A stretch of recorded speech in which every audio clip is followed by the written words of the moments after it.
What's up everybody, this is Matty Mo, and today we're going to be building a theoretical gaming PC build that's worth $12,000.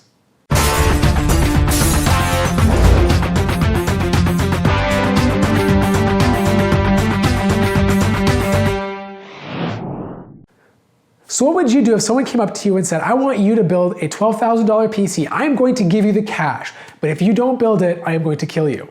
Okay, first of all, it's probably never gonna happen, and quite frankly, if you're gonna kill me to build a $12,000 PC, you really don't have to, because I'll do it for free anyways. But if you did, you can probably build something pretty cool.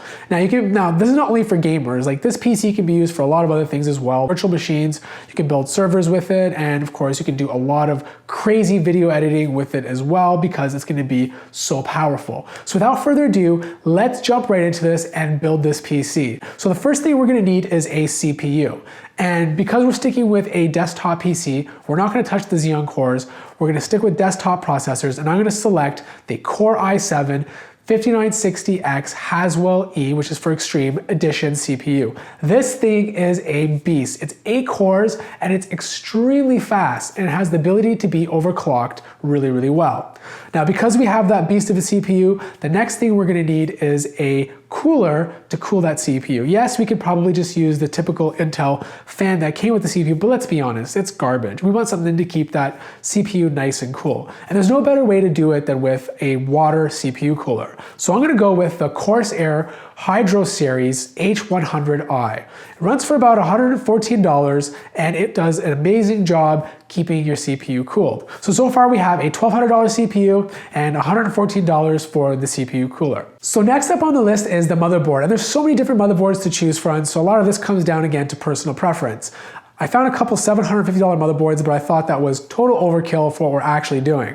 So I went with a 535 Asus Rampage 5 Extreme Edition. This motherboard is meant to be abused. It was specifically made for gaming, and it has some fantastic overclocking abilities. Now this motherboard supports 64 gigabytes of RAM, a 4-way channel, it has 8 SATA ports, 10 USB 3.0 ports, supports wireless AC, and has the ability to support quad GPU 4-way SLI or Crossfire. So next up on the list is RAM, and there's so many different RAM vendors out there to choose from, but my personal favorite is G.Skill. I've been using them for years, and they've been nothing but reliable for me. So we're gonna stick with G.Skill. I'm gonna grab the G.Skill Ripjaws 4 series, and we're gonna grab 64 gigabytes of RAM. Because this motherboard supports 4-way channel, I might as well fill up all the slots and do it at its maximum capacity. Now you're probably saying 64 gigabytes of RAM is overkill, and for the most part, it really is.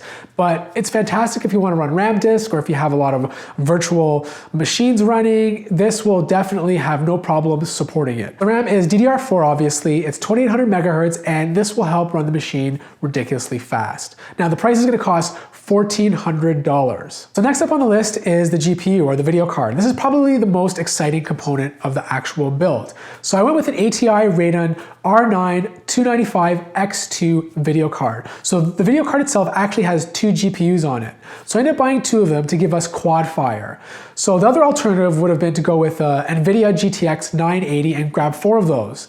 But 4 of those would actually cost $2,600, which is $300 more than the R9s. So next up on the list is hard drives. And because this motherboard supports 8 SATA ports, we're gonna put 8 hard drives in this computer.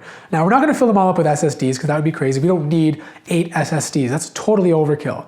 So for the first 4 slots, we're gonna do SSDs, but the first hard drive is only gonna be 250 gigabytes. And it's gonna be a Samsung 850 EVO series SSD, and it's gonna run us about $170. Now the reason why we're only doing a 250 gigabyte hard drive for our main drive is because that's where our operating system is gonna go on, and you really don't need much more than that. In fact, you could probably get away with 128 gigabytes, because nothing else is gonna go on it but the operating system. Now for the other 3 SSD drives, it's gonna be also a Samsung 850 EVO series, but they're all gonna be 1 terabyte drives. So this gives us a total of 3 terabytes of SSD space that we can use for video games, editing, scratch disks, we can use for Adobe Premiere, whatever we want. We'll have that super speed and lots of space to do that on. And finally, the last 4 slots are going to be used for 6 terabyte drives. They're all going to be 7200 RPM. They're going to be a Seagate Constellation. This will run for $550, and it's going to give us a total of 24 terabytes. Now you're probably saying, what the hell are we gonna do with 24 terabytes? Now, if you're into having a home theater system, 24 terabytes is perfect. You'll be able to store all your movies, all your TV shows, and on top of it, have enough space to back up your actual machine. So this is more than enough. And especially with 4K, probably going to be taking a leap this year in 2015, the extra space is definitely more than welcomed. So the total price for all those hard drives is going to cost us $3,990. So that's pretty much the most expensive portion of this build, is the actual hard drive space. Next up on the list is a case, because obviously we need something to put all our stuff in. So we're gonna go with the Corsair Obsidian 900D. This is a really simple black but good looking case. It has a clear side so you can see all your stuff inside of it. It has potential of holding up to 15 drives with drive cages. It has room for 15 fans and radiator mounting points if you decide to water cool your system. So this is gonna run us $340. There's obviously more expensive alternatives out there with fancy flashing lights and other cool features. Even a Leon Lee case will cost you about $750. But for our price point, I think this case is more than capable of getting the job done. Now, to put in that case, we need a power supply. Now, the power supply I chose is an Antec 80 Plus Platinum PSU 1000 watt power supply. This power supply is really good. It got a lot of great reviews. The performance of it is supposed to hold up really well, and it's also gold certified. So you're gonna get really, really good power efficiency.